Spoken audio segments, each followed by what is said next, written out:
Poet Mahmoud Darwish wrote, "I come from there, and I have memories." Like him, many people refer to home as there. My parents left Yemen many years ago, and they never stopped talking to us about there. Mama told us about her cat Lulu, who used to walk her to school every single day. They became even closer after Mama's 9-year-old sister was killed by a stray bullet. Baba told us about the mountains where he was born and grew up, and later about how much he missed the mountain breeze when he was jailed as a teenager for political reasons. Every time they told us stories from there, I was transported to a place filled with love, adventure, sacrifice, and longing. There is where I was born, in Sana'a, Yemen. In fact, in this very same room. This is me and my mother. I was born in 1979. I'll leave it up to you to calculate how old I am. As a child, we left Yemen, and eventually, as a teenager, we settled here in the US. But then 18 years later, I decided to move to Yemen, and I got the amazing opportunity to live in a place I've always dreamed of living in, the old city of Sana'a. We lived in this house here on the 3rd floor, my husband and I. In January 2011, protests began, and I quickly joined the revolution, chanting, "Ash-sha'b yurid isqat al-nizam." The people want an end to the regime. For the next couple of years, I wrote about the situation in my blog and op-eds.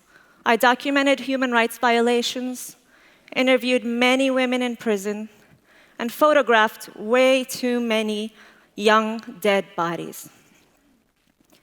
It was an extremely difficult time, to say the least. But not entirely. It was actually one of the best times of my life. I connected with people on a very, very deep level. People from all different backgrounds were in the same place. People were filled with hope and love and vibrancy and so much art. Once I decided to write about this revolutionary art, and my editor wanted to add the line, "Yemen, the ancestral homeland of Osama bin Laden," as though that was the definition of the country. Now imagine if you wrote an article about the opening of a new art gallery somewhere in New York State, and your editor added the line, "New York, the birth state of Oklahoma City bomber Timothy McVeigh." That wouldn't make sense, right? What also didn't make sense to me was the complete disconnect between the Yemen I was living in, the Yemen I was experiencing, and the Yemen he thought he knew while living thousands of miles away. But he saw Yemen only through one stereotypical lens. And the problem with stereotypes, as author Shimamanda Adichie said in her TED Talk, is not that they're untrue, but they're incomplete. They make one story become the only story. I left Yemen in January 2015 when conflict began to escalate. The privilege to flee the country so quickly caused me immense shame, guilt, and I felt like a coward. I didn't say bye to people I loved. And then 2 months later, US-made bombs hit the capital of Yemen where I was born. And although during the revolution I was extremely active in the movement, this time I was frozen. I felt helpless watching the war from abroad. And the guilt really consumed me. I felt guilty when I went grocery shopping, guilty when I took a warm shower, and guilty when I visited the doctor, even though I was pregnant at the time. That's because in Yemen, people were deprived and continue to be deprived of basic services such as healthcare and electricity. Children aren't just starving like the media tells us. They're actually being deliberately starved as a weapon of war due to an internationally supported blockade. The thing is about war is that it forces us into decisions we should never have to make. While the trolley dilemma, would you derail this train to kill one person in order to save these 5, is simply an ethical debate or discussion for many of us. For some people, it's an actual reality. For some parents in Yemen, for example, they have to choose between either buying cholera medicine to save one sick child or using that money to feed an entire family. Now, in either case, someone's probably gonna die, and the parents have to make that hard choice and watch as their children die slowly in front of them. As a parent of a 4-year-old and another on its way, I can't imagine the trauma of having to make such a soul-wrenching decision. No one should be put in that decision, in that place. No one. I think of these parents often. In fact, I see them in my dreams. I see them running away from bombs, hiding, trying to protect their children. And in one particularly disturbing dream, I was chopping a body into pieces and putting those pieces in plastic bags. I don't want to know what that means or says about me. But the war follows us everywhere. It even follows us in the diaspora. It follows us in our dreams. Soon enough, the images that I was seeing on television overshadowed my own memories of Yemen. And I turned into what dictators love, a politically apathetic person. And then one time, I was going through my old photos, and I came across this photograph that reminded me of a night in 2011 when I woke up at 3 a.m. from the sound of loud gunshots and artillery. The clashes lasted until noon that same day. And that afternoon was actually my cousin's wedding. I thought they would naturally postpone it, right? But they didn't. And I didn't think it was appropriate to celebrate, so I put on a dress I usually wear to funerals.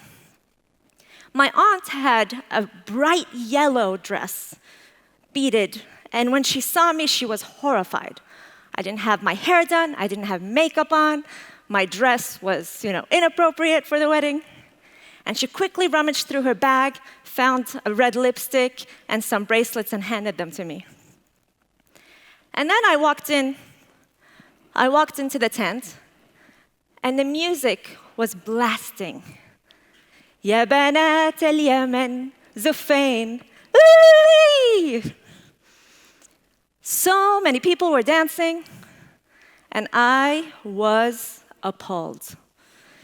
In my self-righteousness, I judged them. How could they dance when 84 people had just died? But then, about an hour later, I was dragged to the dance floor, and I finally understood what poet Jalaluddin Rumi said. Dance in the middle of the fighting. Dance in your blood. Dance when you're perfectly free. This memory was truly, truly a gift because it reminded me of people's extraordinary ability to cope. I decided that I would no longer look at Yemen the way I used to. I will now look at it beyond the headlines and beyond my own part in perpetuating an incomplete narrative. Hadn't I lived in Yemen? I started to write again, but this time not lending my voice to the Yemen we see on television, but the Yemen from my memories. And I started to listen to people's voices, their stories of everyday heroism. And it hit me that while they were the ones living the war, I was the one stuck in my self-pity. And the more I collected their stories, the more I shook off that self-pity and hopelessness. It's incredible to see how people cope during war, how people truly live. It's incredible to see how neighbors share the little food they have with each other, how they help each other carry water for many, many miles, how parents creatively try to distract their children from the sounds of bombs by, singing out loud or blasting music, how people try to normalize their day. They still go to work every single day, even though they haven't received their salaries in months. They still have the courage to fall in love. Some break up, others get married in halls as large as this or bigger to accommodate all the relatives. And some, like this toy shop owner, renovate their buildings, their businesses. This is in Taiz city, even in a building that looks like this, that was destroyed. Others open new businesses, like Arshif in Sana'a, the country's first contemporary art gallery. And children still go to school, even in a building like this. This is their school that was destroyed. Now, these images are from Yemen, but really, the stories can be found in many other conflict areas, whether it's in Congo, Kashmir, or Palestine. The intention behind showing these images is not to glorify misery, but rather to show the tenacious human spirit, where children get up every single morning and still go to school, even when the world tells them that they have no future. When we tell children that Yemen is one of the worst places on earth, what we are essentially telling them that they have no agency. We're telling them that they should give up, that they are worse than, less than all of us here.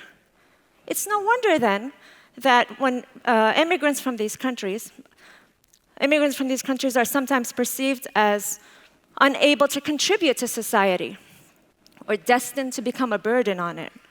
Because that's unfortunately how they're shown in the media, with a few exceptions. I understand the intention behind it. We need to show suffering in order to advocate for a cause. In my own activism, that's often what I did.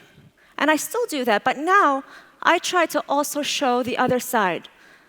I try to show stories of resilience, because as much as we need to talk about the war machine and the arms trade and war crimes, we must also counterbalance that with stories of how people survive when all hell breaks loose. Because this too is part of their narrative. We need to tell all the stories of war, because perceptions of reality are reinforced by the stories we tell ourselves. We need to tell the stories of ordinary people doing ordinary yet extraordinary things, because they are the ones truly building peace. Peace isn't just the end of fighting. It's the mending of broken hearts and stitching of life back together. We need to say that in real life, even in tragedy, humor is still present. Life is still present, even in war, even in misery. We need to share our own memories, our own stories, our own jokes, in order to begin the process of collective healing. Share your memory, share your story, share your jokes, and I'll share mine. I'll share mine with all of you, and I'll share mine with my children, just like my parents shared their stories with me. This is my resistance, and I urge you to join the resistance.